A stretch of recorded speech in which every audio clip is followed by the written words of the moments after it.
ఈ సెషన్లో మనం మాన్యువల్ నియంత్రణతో హోమ్ లైటింగ్ సిస్టమ్ను కన్స్ట్రక్ట్ చేయడం ఎలాగో నేర్చుకుందాం.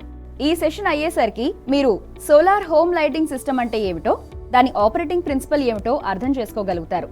అంతేకాదు సోలార్ హోమ్ లైటింగ్ సిస్టంలోని ప్రతి ఒక్క భాగాన్ని గుర్తించగలుగుతారు.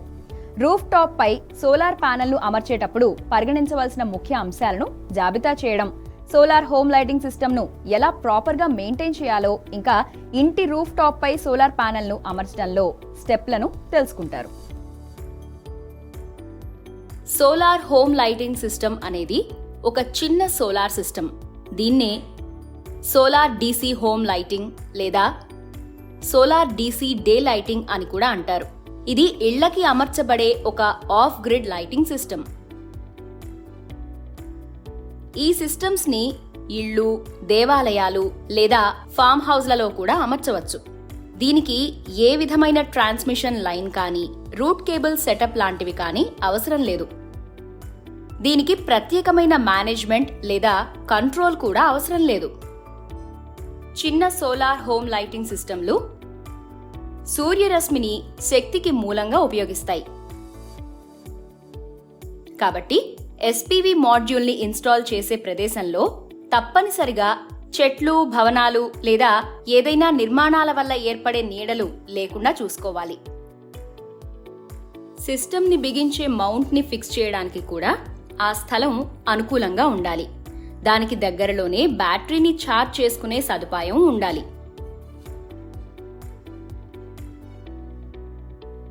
సోలార్ హోమ్ లైటింగ్ సిస్టంలో ఉండే విడిభాగాల పేర్ల గురించి ఇప్పుడు తెలుసుకుందాం.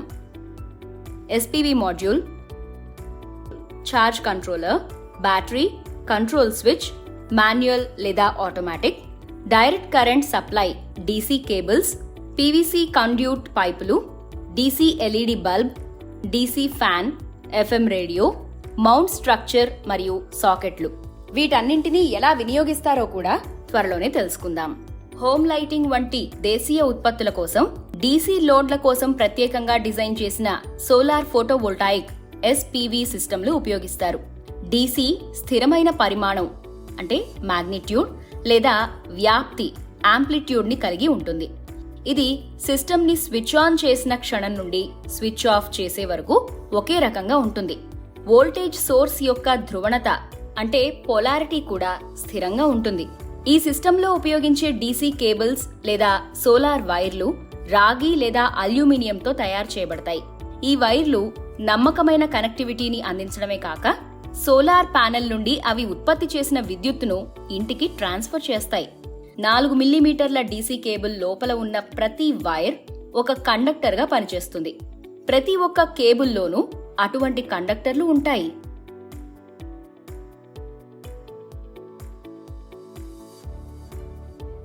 సోలార్ హోమ్ లైటింగ్ సిస్టంలో లైటింగ్ ఎలిమెంట్గా డీసీ ఎల్ఈడి బల్బులనే వాడతారు. ఎందుకంటే అవి తక్కువ ఖర్చుతో ఎక్కువ సమర్థవంతంగా పనిచేస్తాయి.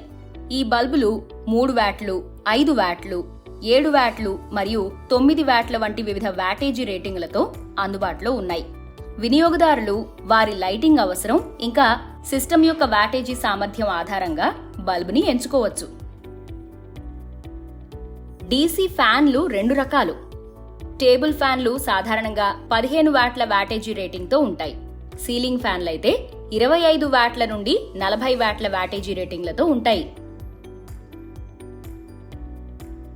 ఎస్పీవీ మాడ్యూల్ సూర్యకాంతి నుంచి సోలార్ ఎనర్జీని పొంది దానినే విద్యుత్ శక్తి లేదా ఎలక్ట్రిక్ ఎనర్జీగా మారుస్తుంది. ఈ లైటింగ్ సిస్టమ్ పగటిపూట ఈ ఎలక్ట్రిక్ ఎనర్జీని తయారు చేసి నిల్వ చేస్తుంది. దాన్నే రాత్రి సమయంలో ఎల్ఈడి బల్బులు ఇంకా ఫ్యాన్లకు శక్తిగా ఉపయోగిస్తుంది. ఎస్పీవీ మాడ్యూల్లో రీఛార్జ్ చేయగల బ్యాటరీ మాత్రమే కాకుండా పగటిపూట విద్యుత్తును నిల్వ చేయడానికి వీలుగా ఛార్జ్ కంట్రోలర్ వంటి అవసరమైన పరికరాలు ఉంటాయి. సూర్యుడితో అనుసంధానించి ఎస్పీవీలోని ప్యానెల్స్ ఒక నిర్దిష్ట దిశలో ఇంకా అజిముత్ లేదా దిగంశం కోణంలో మౌంట్ చేయడానికి మౌంట్ నిర్మాణం ఉపయోగించబడుతుంది. ఇది తుప్పు పట్టనివ్వని అంటే రస్ట్ రెసిస్టెన్స్ పెయింట్ పోయబడిన ఉక్కుతో తయారు చేయబడి ఉంటుంది. దీనికోసం సరైన గోడ లేదా సిమెంట్ కాంక్రీట్తో కూడిన స్తంభం గాని పునాది గాని అవసరం. మౌంట్ యొక్క ఇన్స్టలేషన్ భూమి యొక్క ఉపరితలానికి పర్పెండిక్యులర్ గా ఉండేలా నిర్మించడం అవసరం. ఎస్పీవీ ఉపరితలం తప్పనిసరిగా సరైన వంపు కోణంతో ట్రూ సౌత్ వైపు వంగి ఉండాలి.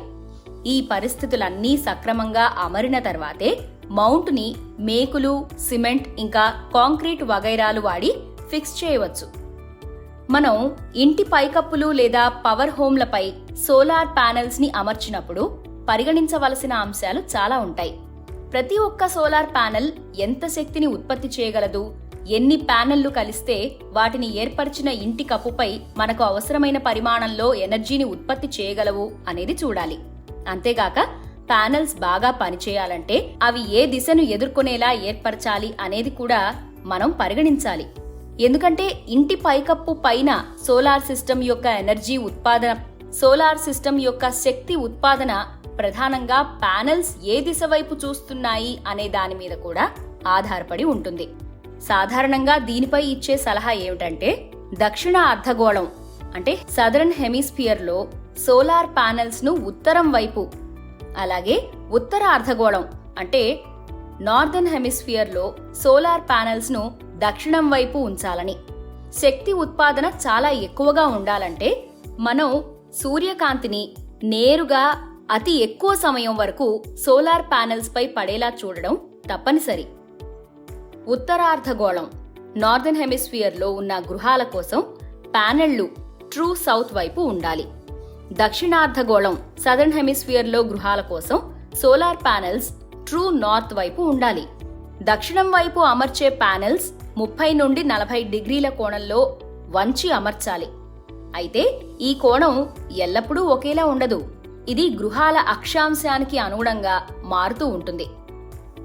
ఈ కోణాన్ని ఇలా మారుస్తూ ఉండడం వెనుక ఉన్న కారణం ఏమిటంటే కాలానికి అనుగుణంగా వాటి దిశ మారినా సూర్యకిరణాలు ఎప్పుడూ లంబకోణంలో మాత్రమే ప్యానెల్స్ ని తాకేలా చేసి అత్యధికంగా సౌరశక్తి ఉత్పత్తి అయ్యేలా చేయడం. సోలార్ ప్యానెల్స్ ను సోలార్ ప్యానెల్ మౌంట్లకు పైకప్పునే ఆధారంగా చేసి నిలువుగా లేదా అడ్డంగా అమర్చాలి. సాధారణంగా ఇంటి మౌంట్లను అటాచ్ చేయడానికి స్టీల్తో చేసిన బోల్ట్లు వాడటం. సిస్టంలోని బ్యాటరీ ఎస్పీవీ మాడ్యూల్ ద్వారా మాత్రమే ఛార్జ్ చేయబడుతుంది. అందువల్ల వర్షాకాలంలో ఉత్పత్తి ఆగిపోతే సిస్టమ్ స్వయం ప్రతిపత్తిపై ఒక రోజు కంటే ఎక్కువ పనిచేయదు. అటువంటి సమయాల్లో దీపాన్ని మాన్యువల్ గా స్విచ్ ఆఫ్ చేయాలి. అలా చేయకపోతే బ్యాటరీ వెంటనే పనిచేయడం మానేస్తుంది. సరిగ్గా నిర్వహించగలిగితే సోలార్ విద్యుత్ సిస్టంకు చాలా తక్కువ నిర్వహణ అవసరం. సాధారణ నిర్వహణలో జాగ్రత్తగా చూసుకోవలసినవి బ్యాటరీ, ఎస్పీవీ మాడ్యూల్స్, కంట్రోలర్, ల్యూమినరీ ఇంకా అన్ని ఎలక్ట్రికల్ కాంటాక్ట్లు. బ్యాటరీలను సాధారణంగా జాగ్రత్తగా చూసుకోవాలి. అవి ఎక్కువ కాలం పనిచేయాలంటే ప్రతి 6 నెలలకోసారి వాటిని శుభ్రం చేయాలి. వాటి ఎలక్ట్రోలైట్ స్థాయిని తనిఖీ చేయాలి. ఎప్పుడూ అధిక ఛార్జ్లో ఉండేలా చూడాలి. నెలకోసారి శుభ్రం చేయాలి. అలా చేసేటప్పుడు యాసిడ్ కింద పడకుండా చూసుకోవాలి. అవసరం అనుకుంటే బయటకు తీసుకువెళ్లి శుభ్రం చేయాలి. యాసిడ్ చుక్కలు పొరపాటున కిందకు చిందితే వెంటనే శుభ్రం చేసేందుకు నీటిని దగ్గరే ఉంచుకోవాలి. నెలకోసారి ఎలక్ట్రోలైట్ లెవెల్ తనిఖీ చేసి నిండుగా మళ్లీ పోయాలి. ఇంటి లైటింగ్ సిస్టమ్ కోసం రూఫ్ టాప్ పై సోలార్ ప్యానెల్ను అమర్చే విధానాన్ని ఇప్పుడు చూద్దాం. ఈ పనిని సక్రమంగా చేయడానికి అవసరమైన సామగ్రి ఈ లిస్ట్ ప్రకారం సమకూర్చుకోండి. Solar PV panel mount structure, DC cables, PVC conduit పైపులు, టూల్స్ మొదలైనవి, డేలైట్ ఛార్జ్ కంట్రోలర్ 12 వోల్ట్లు 10 ఆంపియర్ గంటలు, సోలార్ బ్యాటరీ 12 వోల్ట్లు 100 ఆంపియర్ గంటలు, solar panel 75 watts, DC load 12 వోల్ట్లు, ఎల్ఈడి లైట్ 3 వాట్లు లేదా 5 వాట్లు, డీసీ ఫ్యాన్ మరియు ఎఫ్ఎం రేడియో, ఇంకా సాకెట్లు, స్విచ్లు మొదలైనవి. ముందు చెప్పిన విధంగా పైకప్పు లేదా ఫీల్డ్లో ఎంచుకున్న ప్రదేశంలో మౌంట్ నిర్మాణాన్ని మొదటగా ఇన్స్టాల్ చేయండి. తర్వాత నిర్మాణంపై ఎస్పీవీ ప్యానెల్ను మౌంట్ చేయండి. ప్యానెల్కు డీసీ కేబుల్లను కనెక్ట్ చేయండి. అప్పుడు పీవీసీ కండ్యూట్ పైపుల ద్వారా కేబుల్ను లాగండి. వాటన్నింటినీ కంట్రోల్ బాక్స్ వరకు తీసుకురండి. ఇప్పుడు కంట్రోల్ బాక్స్లో charge controller, main control switch ఇంకా అవుట్పుట్ టెర్మినల్ బాక్స్లను అమర్చండి. అప్పుడు ఛార్జ్ కంట్రోలర్, అవుట్పుట్ స్విచ్ ఇంకా అవుట్పుట్ టెర్మినల్ బాక్స్లను కనెక్ట్ చేయండి. అవుట్పుట్ స్విచ్ని ఆఫ్లో ఉంచేటప్పుడు అవసరమైన లైటింగ్ లేఅవుట్ను వైర్ చేయండి. ఆపై డీసీ లోడ్లను కనెక్ట్ చేయండి. తరువాత సోలార్ ప్యానెల్ అవుట్పుట్ను ఛార్జ్ కంట్రోలర్ ఇన్పుట్కి కనెక్ట్ చేయండి. అన్ని వైరింగ్ ఇంకా ధ్రువణాలు సరిగ్గా ఉన్నాయని నిర్ధారించుకోవడానికి తనిఖీ చేయండి. పై కనెక్షన్లలో ఏవైనా లోపాలుంటే సవరించి అవుట్పుట్ స్విచ్ని ఆన్ చేయండి. వ్యక్తిగత నియంత్రణ స్విచ్లను ఉపయోగించి లోడ్ను ఒక్కొక్కటిగా పరీక్షించండి. ఆ పరిశీలనలను రికార్డ్ చేయండి. మాన్యువల్ కంట్రోల్తో ఇంటి లైటింగ్ సిస్టమ్ను నిర్మించడం అనే అంశాన్ని మనం ఈ సెషన్లో తెలుసుకున్నాం. ఈసరికి మీరు సోలార్ హోమ్ లైటింగ్ సిస్టమ్ అంటే ఏమిటో, అది ఎలా పనిచేస్తుందో అర్థం చేసుకున్నారు. అలాగే మీరు సోలార్ హోమ్ లైటింగ్ సిస్టమ్ యొక్క ప్రతి భాగాన్ని గుర్తించగలరు. పైకప్పుపై సోలార్ ప్యానెల్ను అమర్చేటప్పుడు పరిగణించవలసిన ముఖ్య అంశాల జాబితాను తయారు చేయగలరు. హోమ్ లైటింగ్ సిస్టమ్ను సరిగ్గా ఎలా నిర్వహించాలో కూడా తెలుసుకున్నారు.